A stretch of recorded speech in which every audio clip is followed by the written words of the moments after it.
తాకట్లో ఉన్న మీ బంగారాన్ని విడిపించి ఆ రోజు ఆన్లైన్ రేటుకి కొంటాం. Sharma gold company. సార్ ఇప్పుడు ఈ సందర్భాన్ని పురస్కరించుకుని మీరు తీసిన లోయెస్ట్ బడ్జెట్ సినిమా ఎంత సార్ ఆ రోజుల్లో? అతి తక్కువ బడ్జెట్లో మీరు తీశారు అనుకున్న సినిమా? అతి తక్కువ బడ్జెట్ ఏం లేదు. ఐ థింక్ 10 లక్షలు ఎంతో చెప్పారు. ఫస్ట్ కోతల రేటు 7.5 లక్షలు అయింది నాకు సినిమా అంతా. ఆ రోజుకి మొగుడు కావాలి 10.5 లక్షలు అయింది. మరో కురుక్షేత్రం 10-11 అయింది. అప్పటి నుంచి ఇప్పటి వరకు ఇప్పుడు బహుశా ఇప్పుడు 3 కోట్లు 4 కోట్లు అనుకుంటే కూడా 5 కోట్లు 5-6 కోట్లు 5-6 కోట్లు అంటే కూడా ఒక బడ్జెట్ ఒక ఇది ఉంది. అంటే కథ మీరు అన్నట్టు రాజమౌళి గారు చెప్పిన విషయం, కథతో పాటు ఆ గ్రాండియర్ సినిమా ప్రొడక్షన్ ఖర్చుకి ఇవ్వడం వేరు. కేవలం ఆ నంబర్స్ పెట్టుకోవడానికి ఒక పెద్ద హీరోకి బోల్ డబ్బులు ఇచ్చేసి ఒక సాధారణ సినిమా తీయడం. సాధారణ సినిమా రాజమౌళి గారు తీసిన రోజులు తీయటం, మళ్ళీ అది ఉండాలి. ఆయనతో పోటీ పడాలి కదా. నేను ఆయన 300 రోజులు తీస్తే నేను 300 రోజులు తీయాలి. ఎందుకు తీస్తున్నా అనే సంబంధం ఉండదు, ఏం తీస్తున్నా అనే సంబంధం ఉండదు. 300 రోజులు తీశాను. రాజమౌళి అయినా తీసేది 300, నేను తీస్తాను కదా. అల్టిమేట్గా రిజల్ట్ ఏంటి? రాజమౌళి సినిమా రిజల్ట్ ఏంటి, నీ సినిమా రిజల్ట్ ఏంటి అని ఎవరు చూడట్లేదు. అంతే కదా సార్, చూడట్లేదు. అఖండ కూడా డిసప్పాయింట్ చేసింది ఒక విధంగా చూస్తే. అంటే అఖండ ఫస్ట్ ఆడినప్పుడు చాలా బాగుంది. బాలకృష్ణ గారికి అన్నీ చెల్లిపోతాయి, ఆయన ఏం చేసినా ఒక స్టైల్. అయినా కూడా డిసప్పాయింట్ అయింది సార్ ప్రపంచం. నేను చూడలేదు. సో మొత్తానికి నేను ఈ మధ్యకాలంలో సినిమాలు చూస్తానికి భయపడుతున్నాను. అంతకుముందు ఎవ్రీడే 2-3 సినిమాలు చూసేవాడిని. ఈ ఓటీటీలో కూడా పెద్దగా చూడలేకపోతున్నాను. థియేటర్కి వెళ్ళి చూసేవాడిని. ఇవాళ థియేటర్ భరించే పరిస్థితి లేదు.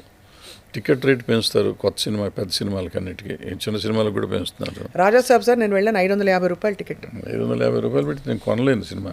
ఎందుకంటే వెళ్తాం రావటం, కారు పెట్రోలు, అక్కడ పార్కింగ్ లేదనుకో. ఇప్పుడు కాఫీ టీయో తాగాలంటే 200-300 అవుతుంది. అన్న పాప్కారం తిందామని కోరిక కలిగిందంటే 500-600 పోతుంది. 1000 రూపాయల పైన అవుతుంది. నేను 3 సినిమాలు చూడాలి, వెళ్తే 3 సినిమాలు చూడాలి. నేను 3 సినిమాలు అంటే 3000, ఫుడ్కి ఎక్కడన్నా మళ్ళీ బయట చేస్తే అదొక 500-600, 4000, 5000 అయిపోతుంది రోజు వెళ్తే బయట. అంత భరించలేని శక్తి లేదు కదా. నేను మానేసాను, మొత్తమే మానేసుకొచ్చాను. మానేయటం కాదు, ఐ కెనాట్ ఎఫర్ట్ వెళ్ళట్లా, అంత సింపుల్. నాట్ దట్ మానేశాను కదా. మీరే ఆ మాట అంటే సార్ సామాన్యుల పరిస్థితి ఏంటని. నేను అక్కడ దురంధర్ చూశాను, నేను అక్కడ భోపాల్లో చూసేసాను. అక్కడ బయటికి వెళ్ళినప్పుడు చూస్తానే ఉంటా సినిమాలు. భోపాల్లో చూసారు సార్? ఎంత పడింది టికెట్? 300 రూపాయలు.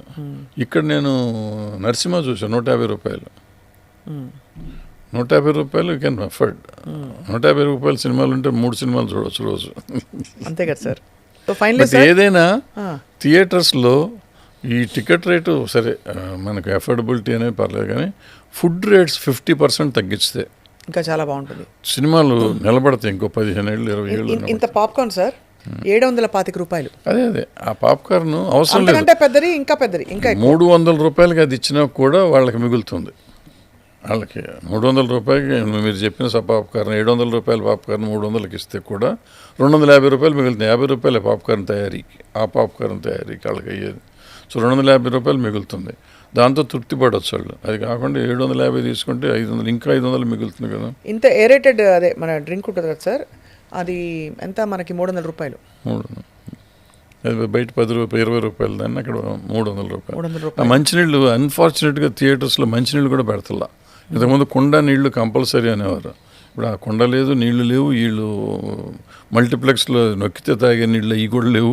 పైగా మందులు తీసుకెళ్ళినా, దగ్గు మందు తీసుకెళ్ళినా కూడా చెక్ చేసి తీసి పడేస్తారు. అంటే అలా ఉంది పరిస్థితి. సో మొత్తానికి సార్ దేశం చాలా క్లిష్ట పరిస్థితిలో ఉంది. నూతన్ ప్రసాద్ గారి డైలాగ్ గుర్తొస్తుంది ఇప్పుడు. అవును, చాలా. సో మీరు అయితే రాబోయే మీ నెక్స్ట్ 2026లో భరద్వాజ్ గారి క్యాంప్ నుంచి what can we expect sir? OTT సిరీస్లా కథాంశం అన్ని ప్రయత్నాలు అయితే చేస్తున్నాం, ఏదవుతుందో తెలియదు. బట్ అవన్నీ బాధలు వదిలిపెడితే సార్ మన పర్సనల్ది ఏముంది, కానీ ఇండస్ట్రీకి మాత్రం మంచి జరిగింది లాస్ట్ ఇయర్ కానీ ఈ ఇయర్ కానీ. మనం సినిమా ఇండస్ట్రీలో ఉన్నాం కాబట్టి సినిమా ఇండస్ట్రీ గురించే మనం మాట్లాడుకోవాలి. జనవరిలో లాస్ట్ ఇయర్ ఎండింగ్లో రిలీజ్ అయిన సినిమాలు 4 సినిమాలు బాగా పే చేసినాయి. అది కాకుండా చిన్న సినిమాలు 2.5 కోట్లు 3 కోట్లలో తీసిన సినిమాలు సూపర్ హిట్లు అయినాయి పోయిన సంవత్సరం. లైక్ ఫర్ ఎగ్జాంపుల్ సార్ మనకి ఇది లిటిల్ హార్ట్స్ కానీ రాజు వెట్స్ రాంబాయి, ఈ 2 సినిమాలు విపరీతంగా చేసినాయి. ఒకటి 3.5 కోట్లు, ఒకటి 2.5 కోట్లు సినిమాలు అయ్యి కాస్ట్ ఆఫ్ ప్రొడక్షన్. సో ఆ తర్వాత ఇయర్ ఎండింగ్లో రిలీజ్ అయిన డిసెంబర్ 25న రిలీజ్ అయిన 4 సినిమాలు బాగా చేసినాయి. ఈషా 5 కోట్ల సినిమా, అది 10-15 కోట్లు చేసింది. సంబాల 10 కోట్ల సినిమా, అది 20 కోట్లు చేస్తుంది. దండోరా 3-4 కోట్ల సినిమా, అది కూడా 5-6 కోట్లు చేస్తుంది. మన రోషన్ సినిమా ఉంది ఛాంపియన్, అది బాగా, అది 15-20 కోట్లు చేస్తుంది. కాస్ట్ ఆఫ్ ప్రొడక్షన్ ఎక్కువైనా బట్ కవర్ అయిపోయి అందరూ ప్రాఫిట్లోకి వస్తారు అన్ని సినిమాలు. సో అది ఇయర్ ఎండింగ్లో మంచి జరిగింది.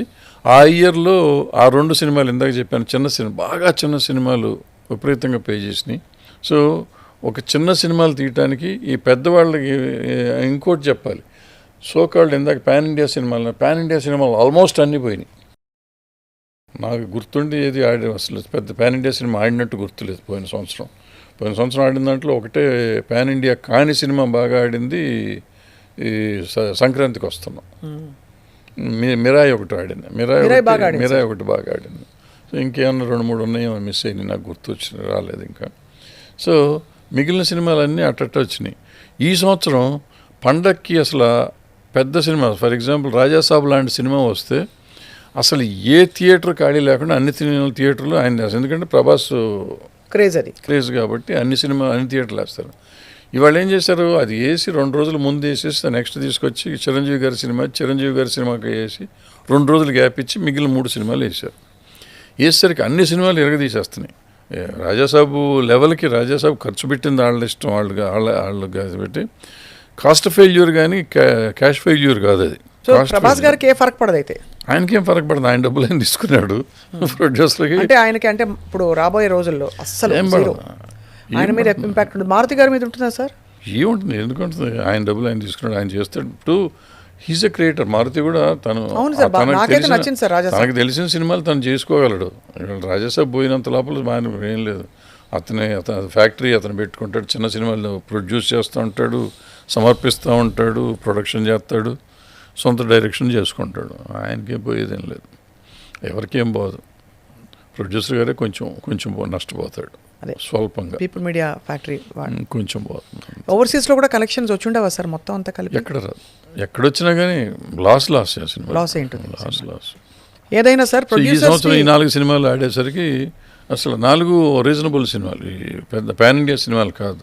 సో ఒక మెసేజ్ వెళ్తుంది ఏంటంటే, కొంచెం కథ, కొంచెం మామూలు ఫ్యామిలీ ఓరియంటెడ్ సినిమాలు చూస్తారు ఈ ప్రజలు.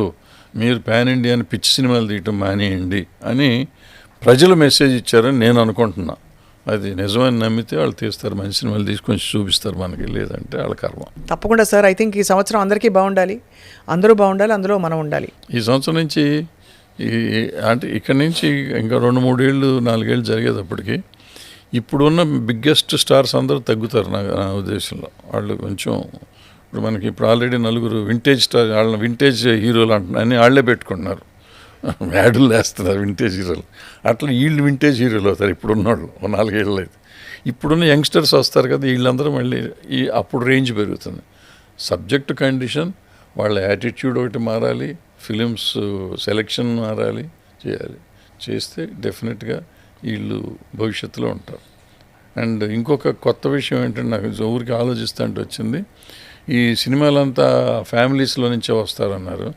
ఇప్పుడు విజయ్ దేవరకొండ కానీ, నవీన్ పోలిశెట్టి కానీ, కిరణ్ అబ్బవరం కానీ, అడ్విశేష్ కానీ, వీళ్ళ ఎవరికి బ్యాక్గ్రౌండ్ లేవు. వీళ్ళంతా బ్యాక్గ్రౌండ్ లేకుండా వీళ్ళందరూ వచ్చి వాళ్ళు నిలబడి ఆల్మోస్ట్ నెంబర్ 1 స్టార్లు, అంటే నెంబర్ 1 కాదు కానీ మార్కెట్లో ఫుల్ సేలబుల్ స్టార్స్ కింద ఉన్నారు. సో అనవసరంగా వీళ్ళందరూ ఏదో చెప్తూ ఉంటారు, వాళ్ళు లేదు వీళ్ళు లేదు అంట, అనేది కరెక్ట్ కాదు. అట్లాగే తెలుగు వాళ్ళనే రానివ్వరు అంటారు. తెలుగు వాళ్ళు అమ్మాయిలు పర్టికులర్గా, తెలుగు అమ్మాయిలు వాళ్ళు శ్రీలీల టాప్ తెలుగులో వచ్చి హిందీలో కూడా టాప్కి వెళ్ళిపోయింది. మన దగ్గర ఉన్న ఇప్పుడు ఒక 15-20 మంది అమ్మాయిలు నాకు తెలిసిన తెలుగు అమ్మాయిలు ఉన్నారు.